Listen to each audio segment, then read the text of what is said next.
Sarah Omar, and I'm an assistant professor in Arabic and Islamic Studies at Georgetown University. I'd like to welcome you to our series where you get to meet scholars and hear them discuss their intellectual journeys. My guest today is Dr. Sadiyyas Shaikh, associate professor at the University of Cape Town, South Africa. Dr. Shaikh, welcome and thank you so much for being with us today. Thank you, Sarah. Thank you very much for having me. It's an absolute pleasure. So I'd like to start by having you tell us a little bit about yourself and what brought you to your areas of research. So, Sarah, I was born in South Africa in the late 60s, and I came of age during apartheid in the 80s, in a Muslim community, in a society that was deeply segregated. And so all of those kinds of influences were deeply impacted me quite deeply. And I suppose the two things that, if I have to think about it, that kind of propelled my life trajectory and my work trajectory. I can think of two kind of major influences. I think in childhood, I grew up in a Muslim community, particularly with parents and a father that used to tell me the most extraordinary stories, and which inspired me. So I grew up on stories of Shaykh Abdul Qadir Jailani, Shaykh Rabia Basri, and those were not stories that were told to me as if they were Sufi stories. They were told to me as stories of what good Muslims were. And so my imagination and my heart was fired up as a child. I used to relish these greatly. And it was the part of Islam that resonated for me. They were pretty much for me, these people that my father used to tell me stories about struck me a little bit like superheroes. They were my spiritual superheroes. And I was very inspired by them. So that was quite influential in my life and in my formation. And then, growing up in South Africa, of course, my relationship to religion became a little bit more fraught. So that initial relationship to religion was all about these beautiful characters who had incredible virtue and valor and courage and spiritual refinement and beautiful adab. And that was formative for me in thinking about, in living Islam and the things that inspired me and the things that were shown up to me as a mirror of goodness. As I got older, of course, and I was engaging in terms of broader social structures, the two things that were very fraught for me and very difficult for me were, growing up in apartheid South Africa, questions of race and humanity were front and center. You cannot not be engaged with that kind of struggle if you grew up in the 80s in South Africa. And so it was a hugely important part of my grappling with what it meant to be a human being, with what it meant to be an ethical person, with virtue, with goodness, with politics, with all of those questions. And then, of course, I grew up in a Muslim community that was fairly conservative as well. And so we had some very, very, I was engaging with incredibly problematic tropes of gender, ideas of who I could be and who I couldn't be, what was the right roles for women within the Muslim worldview. And so I became a lot more questioning and politically engaged.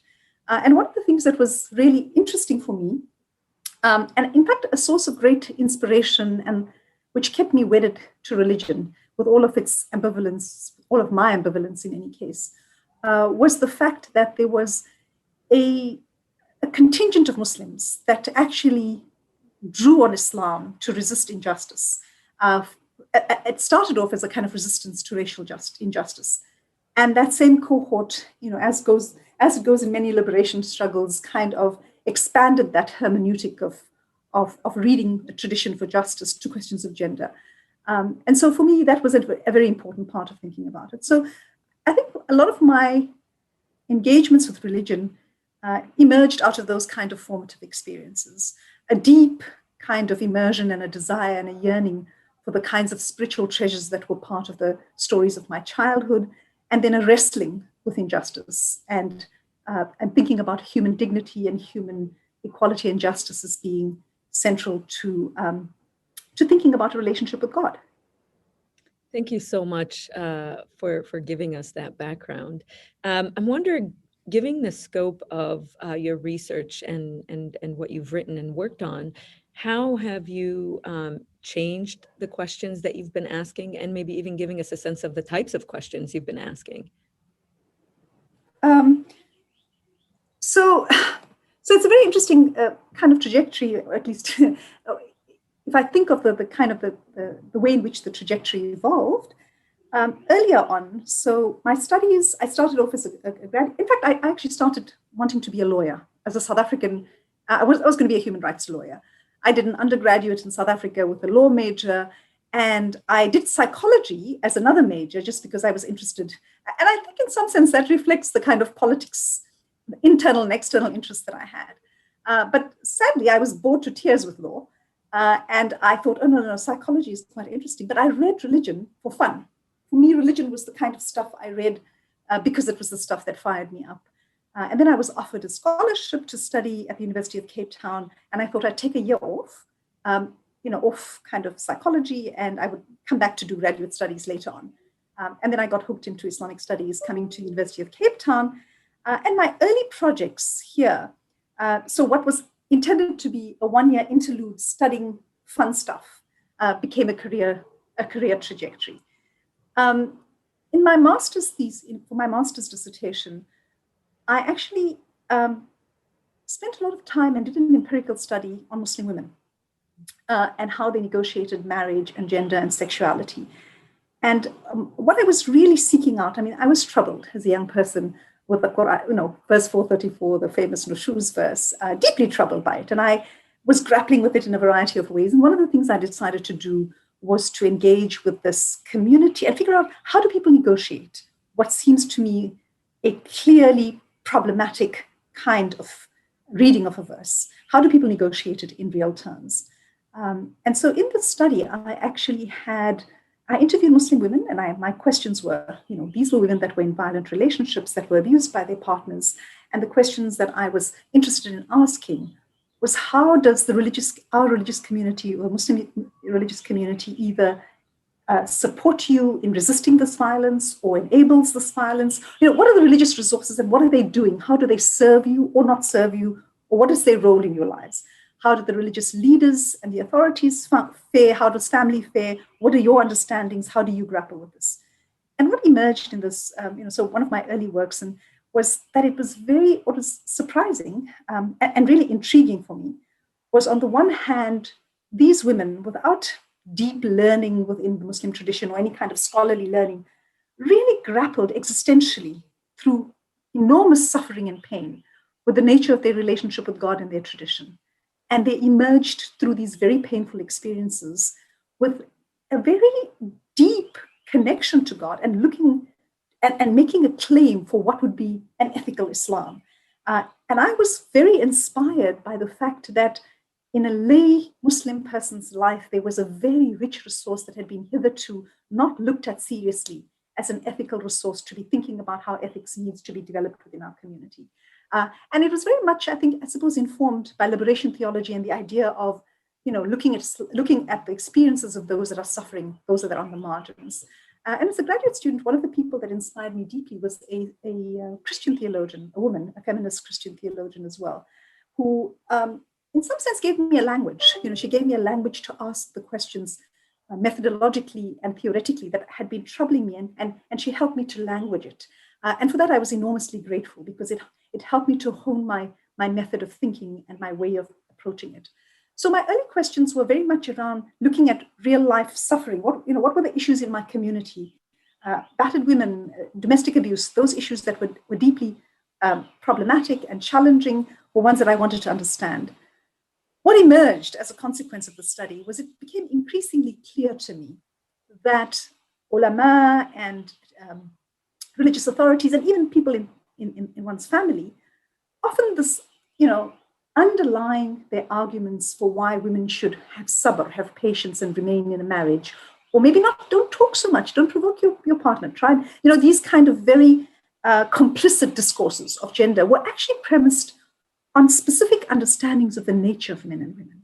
And what appeared to me at that time was that what we saw as injustice, or what was symptomatic of injustice, was actually premised by deeper understandings of what it meant to be a human being, what your relationship to God was, and all of those were deeply gendered. And so I was then becoming increasingly interested in kind of those underlying questions, what comes to be understood in religious studies as religious anthropology or as theological anthropology within Christian terms. What is the nature of the human being from within a religious framework and a religious cosmology. What is the God-human relationship? How does that gendered? What are the relationships of sociality that get gendered through a particular religious worldview or a framework? And so those questions became increasingly interesting to me. And that's where I said, okay, well, in order to deal with these symptoms, I need to go to the roots. And so I said, so where do I look? And of course, being kind of a political activist at the time, both as a gender activist and an anti-racist activist, and somebody who had always been deeply nurtured by tasawwuf and by the spiritual current in Islam, I kind of went off in the direction saying, well, let me go and read the Sufis. But Sarah, there's one point that I think is also an interesting thing, and I think it's important to note because I think it's something about how one thinks about knowledge. As a graduate student, and I increasingly have heard of more graduate students that have the same experience. So perhaps it's nice to raise this question for students that are thinking about this.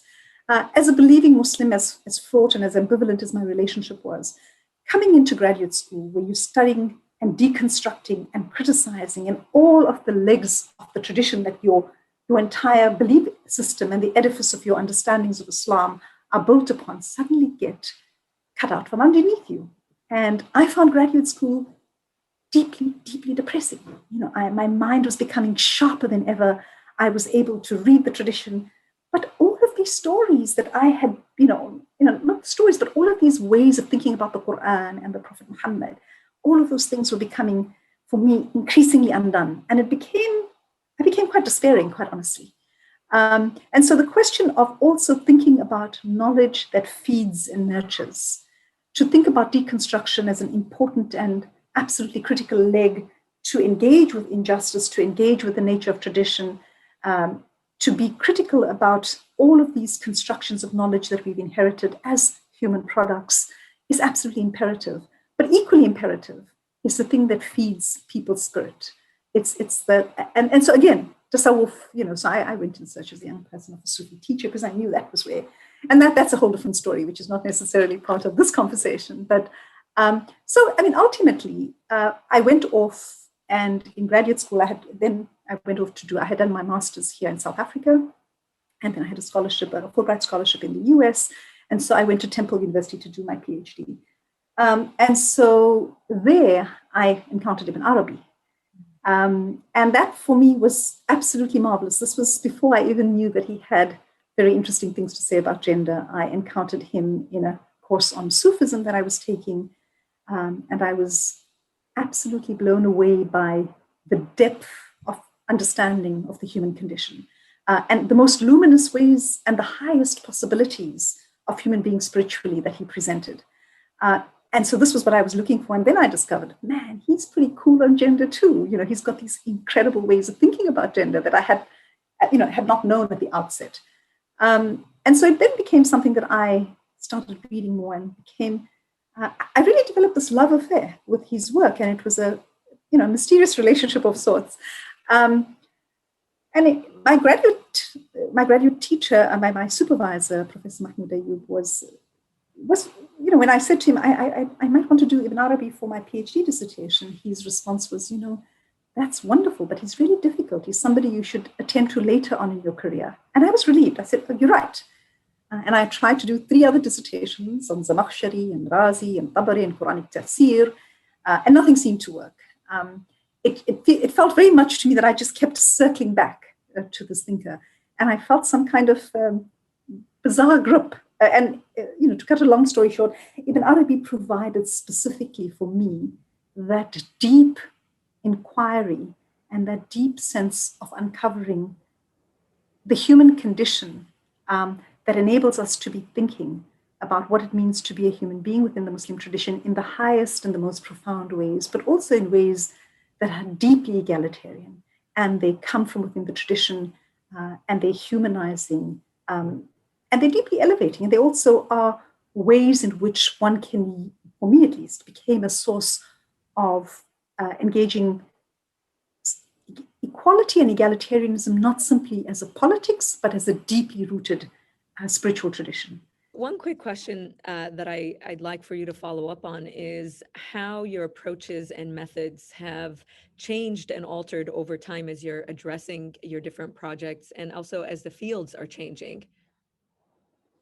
So, as I noted earlier, I used lots of feminist theory, and I'm very indebted to that entire body of literature, both to language questions of justice.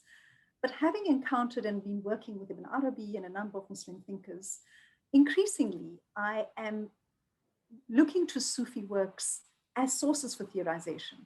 And so, when I was told a year or two ago that I had done a very interesting queer reading of Ibn Arabi, I was a little taken aback, primarily and probably a bit shy to say, well, actually, I'm not very well acquainted with queer theory. But the reality is all I was doing was reading Ibn Arabi, and the incredible agility and fluidity of his thinking has a lot to bring to the table, theoretically, to questions of thinking through gender in Islam. So that's the one, the idea of looking at Muslim sources to theorize as a basis of my work is the one thing. I think more and more, a second quick thing that I have been coming to grapple with in different ways is that I had earlier in my career been very comfortable with the labels of feminism, etc. I still am. It's still a heritage that I want to recognize, and I don't want to diminish the intellectual and the ethical influence feminist thinking has had on my work. But increasingly, I'm realizing that for some women, it's alienating. The language is alienating, particularly for women that are set up in environments where there's a lot of Islamophobia and there's polemics around being Muslim and a more fraught sense of being Muslim. The languages of Islamic feminism I'm recognizing are not always the languages that people can hear. In a South African context, it's mostly a little bit different, which I'm pleased about. So to be thinking in more nuanced ways about languages for gender justice. And finally, my big commitment now is to be able to write increasingly and for Muslim audiences. I think that one writes as an academic, but I'm also very interested in ensuring that my work is accessible, or becomes more accessible at least, to Muslims for whom these vivifying ways that Sufis have provided for us become existentially meaningful for them and for their spiritual lives.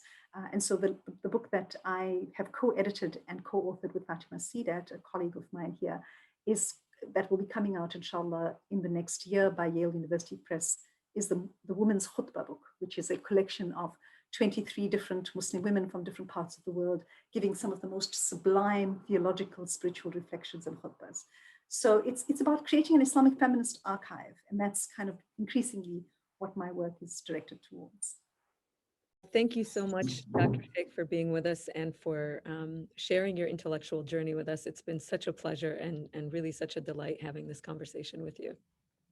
Thank you, Sarah. Thank you. It was a pleasure to be here, and it's wonderful to see you again.